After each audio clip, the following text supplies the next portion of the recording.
Warahmatullahi wabarakatuh. Baik, mesin ni saya nak tunjukkan khas buat adik-adik lah di luar sana kan. Adik-adik lah, pakcik umur 42 dah. Khas buat adik-adik yang pembuli-buli luar sana tu. Okey.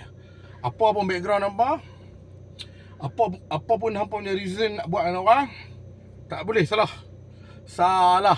Okey, yang ni pakcik bagi tahu lah, pakcik yang dua ni bagi tahu. Pakcik abang apa pasal pakcik buat dah benda ni. Kalau hampa rasa hampa kuat sangat, hampa rasa hampa hebat, hampa one by one lah. One by one dia tak panggil bully, dia panggil fight. Buka ring, sparring. Takut cikgu marah. Okey, hampa buat sparring memang mudah. Ataupun sparring STB. Hampa tahu sparring STB ni lah. Dia main lihat ke bawah, pusat ke atas. Main je tu, tumbuk badan lah. Biasalah kalau anak lelaki, one dengan one, okey, dia ada telok. Tapi kalau hampa 4 orang, hampa tiba seorang, patah-patah budak tu nak ni, hampa tak ada telok. Sebab apa aku kata, kalau hampa rasa hampa kuat sangat, okey, hampa ready lah nak pergi ke hari ni. Hampa ready lah PSTB. Hampa ingat dalam Malaysia ni, hampa dalam ramai-ramai ratus ribu ni, hampa yang kuat. Hampa yang hebat. Hampa belajar tomoy sikit, belajar boxing sikit, belajar buah patah sikit, belajar buah kunci sikit, belajar buah siku sikit, kerana nak buat orang. Hampa silap. Pasal apa? Ni nak abang tu terang. Satu kes 2005. Dia ni naik ring atau heli di Siam. Main Malaysia tukar masak. Jadi tukar masak. Mabuk, tumbuk orang mati. Tumbuk tau. Ni hak sari 5 punch, 5 main power saja ni, main power saja. Sehari 4 jam, 3 jam, 4 jam main power. Main di Siam tu. Main Penang, jadi tukar masak. Bergaduh, tumbuk orang mati. Tak tahu lah kena mana ke. Mati, mana tu. Kena 302. Masuk dalam pun jadi apa? Jadi adik weh. Ni, juara tomoy. Masuk dalam Negara Penang 2005 Si Hall jadi adik. Aku tak ada cerita, siapa tahu. Tak payah sebut nama. Jadi adik lah. Jadi adik masuk dia apa? Dia tonggek, orang balon dah. Hampa kalau hampa rasa hampa kuat sangat, teruskan buat. Tapi hampa ingat, Allah Maha Adil.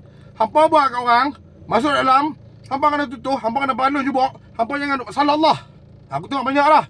Hampa buat macam-macam kat orang, tapi hampa tak boleh terima. Bila balasan kat hampa, teriak-teriak, ya Allah, kenapa buat kat aku macam ni? Hampa buat, fikir. Peti band orang, mak dia menangis, pak dia menangis. Jadi kepada ibu bapa lah kata, ajak anak mempertahankan diri tak apa. Jangan ajak anak jadi kurang ajak. Saya perlu bawa menji. Waktu semangat. Nak pesan kat sana lah, luar-luar sana. Hampa masuk area gini, 70% budak-budak area gini boleh bertumbuk. Paling tak ada pun basic jab, cross kan. Apa hook mesti hampa kenal lah. Kan? Tak boleh hampa rasa hampa kuat sangat. Hampa juara dunia. Main tomoy sana menang sini. Ramai-ramai terlibat balon semua. Tak. Pikat pakai blanket, bangun pagi-pagi, bangun tidur sebelum nak pergi master tu. Pintu bilik buka, prap, depa masuk ramai-ramai. Dia tak boleh makan pakai penumbuk, dia mesti pakai weapon lah. Nak kata apa? Dalam sana ada TLS. Tak ada macam lebih kurang hayat TLS dia panggil. Dia pun tak tahu dia nak kena gantung ke, dia nak belik ke. Setakat orang upah dah.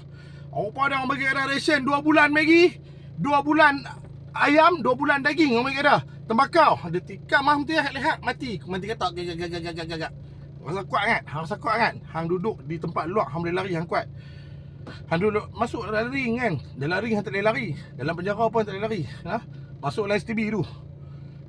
Budak-budak tiba hang boleh buat tak tahu lah. Jadi hang dah rasa kuat kan. Tak payahlah buat orang. Gentle one by one. Okey. Baik, jangan duk beli orang. Baik, Assalamualaikum warahmatullahi wabarakatuh. Kejayaan saya dan tuan-tuan jelas jom mana kita tak perintah Allah dan ikut cara sunnah Nabi Muhammad sallallahu alaihi wasallam. Jom nak pergi market beli ayam. Assalamualaikum.